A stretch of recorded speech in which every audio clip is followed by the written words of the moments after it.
Welcome to Motor Learning and Skill, or Motor Development and Skill Learning, Chapter 14, Perception and Action in Development. Let's get going.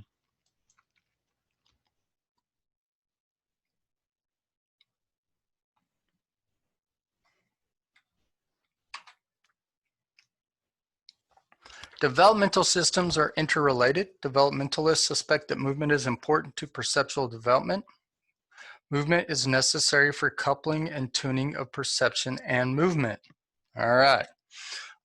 So again, we're going to see how these all play together. Historical views, perceptual motor theories of the 1960s. They identified perception as a precursor of movement and cognition. They speculated that learning disabilities could be remediated through perceptual motor programs. Early evaluations were flawed, and little evidence exists that perceptual motor programs improve classroom skills. Reality is constructed by relating actions to sensory information. Children move through stages, and perception and action are not well organized in infancy. Okay, so perceptual motor activities are important. They give children experience in performing skills based on perceptual information. They reinforce concepts such as shapes and directions. Motor and cognitive development are intertwined. Exercise and movements are associated with increases in brain proteins. There's lots and lots of research on this, as well as improved cognition in those that are highly active. Thinking patterns and movements are stored in the same areas of the brain. And a meta-analysis of research studies indicated significant positive relation between physical activity and cognitive functions, right? Goes against the whole dumb jock theory, right? Highly active people have a greater chance based physiologically on better cognition, as well as actually putting in the work. You know, you can't just get smarter by being active, but it does help, right? So that's the way you gotta look at it, is smart people, so people that educate themselves and do smart things, one of the smart things is they should be very highly active. Contemporary views, ecological views include the following: reality does not need to be constructed. Perception of the environment is ahead of purposeful movement, and perception action loops guide movement. There's little research evidence of these loops, but in theory. Again, there's a lot of theory in motor development based on just trying to figure things out that we can't see and understand, right? So, you know, these things may change as we get more technologically advanced and are able to better diagnose or use better diagnostic equipment to figure out what's actually going on, right? And we see this a lot in our sciences. Perception develops ahead of movement skills. Movement skills are acquired with guidance from perceptual information, and new actions make new information. So new perceptions available. So when you try something new, you learn something new, right? Exercise stimulates brain activity that facilitates learning and memory. Implications of further research confirms that physical activity facilitates brain activity. Then what implications do you see for planning classroom instruction for all ages? Again, they don't need to be sitting. You know, my wife is struggling today as my kids are all doing virtual school with things. The worst thing in the world, they're all sitting in front of computers trying to learn from them, right? They need to be up, moving around, interaction, things like that, okay? Self-produced locomotion. Held in high, and they place kittens in merry-go-rounds, one kitten in a gondola and the other able to walk. Both had equivalent perceptions, but only one was able to move. Motor skill development, the passive kitten was hindered compared to the active kitten. Okay.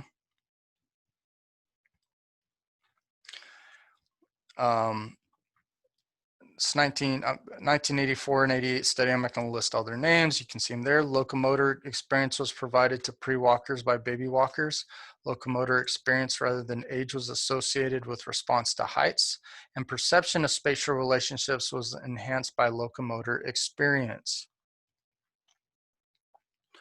The 84 and 86 studies. The study challenged infants to move around barriers. Spatial perception improved with increased locomotor experience.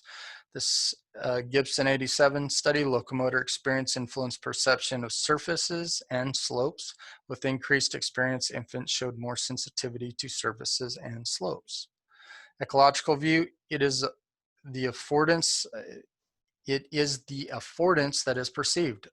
Affordances involve what the environment permits. Given the capabilities of the performer, they are perceived directly without cognitive analysis of object characteristics. Example, stairs afford climbing. In 84, Warren related stair height to leg length. No single model has been found to apply over the lifespan as well, okay?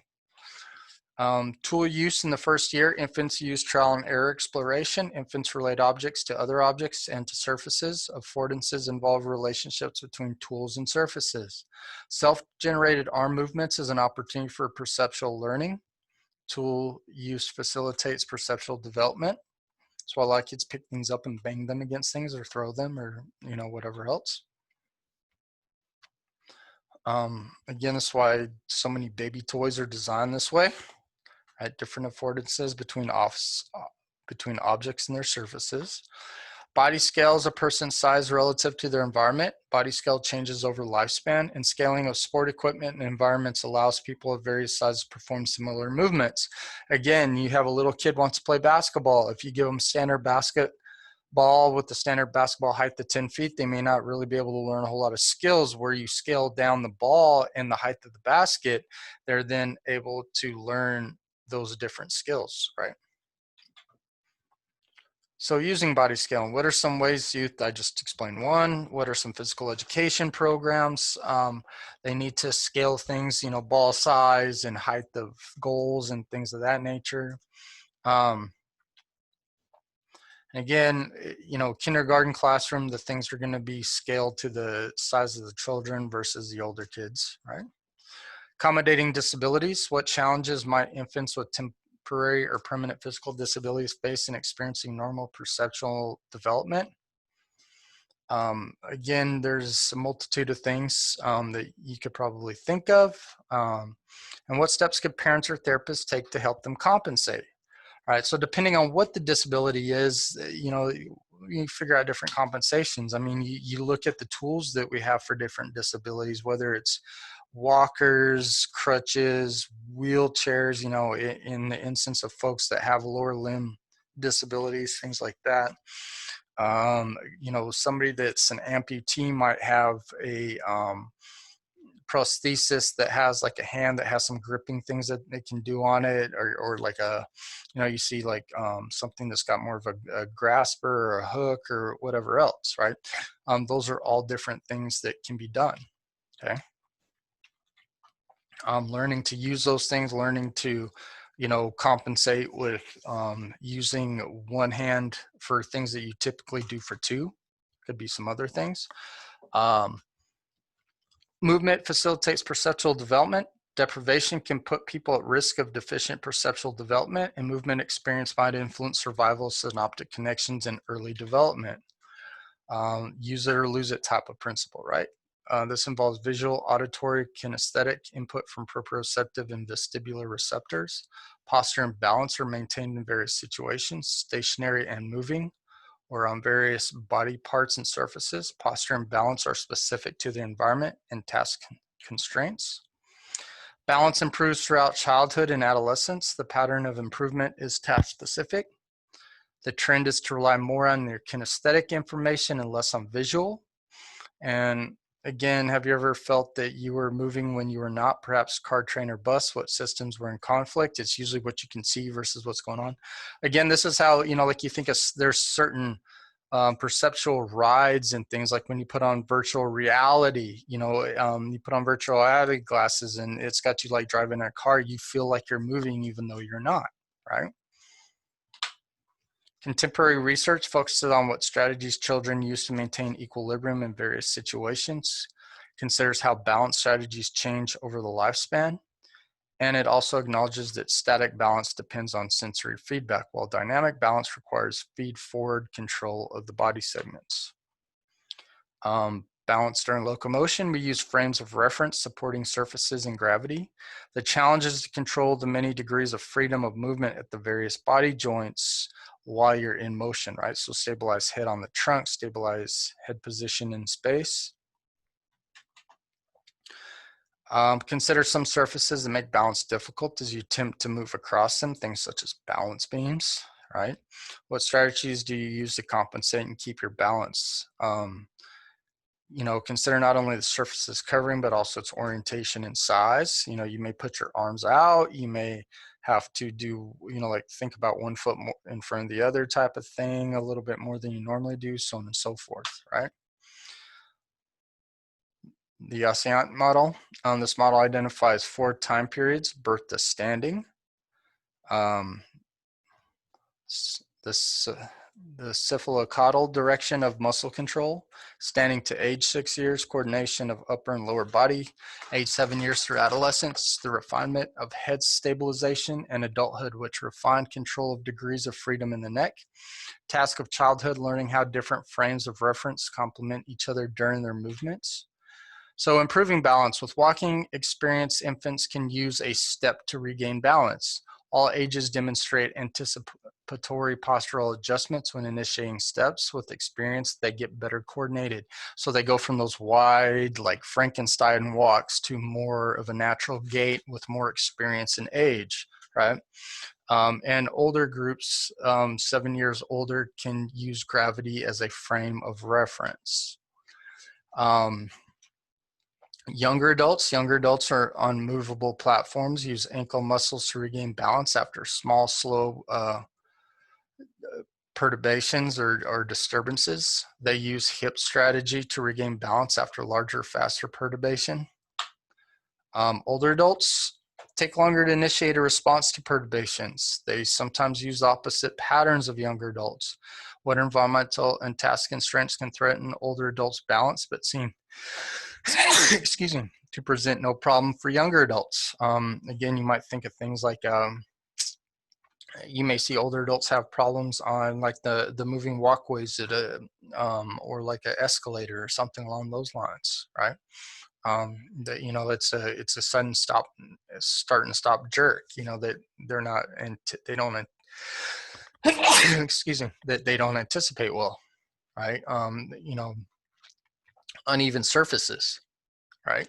You know, younger adults can maneuver over uneven surfaces better.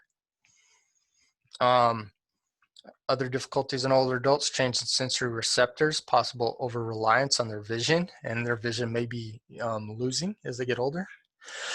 I don't know what it is, something just got me.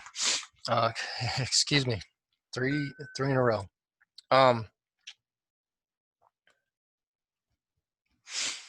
Loss of strength, arthritic conditions in joints, slower nerve conduction can all play into that, okay? Balance training for older adults. Balance improves with practice and responding to perturbations. Again, it does for all ages, right? We just over-rely on the fact when we're younger that we've done things so many times that we can just adjust. But again, you would have better balance if you're always practicing it.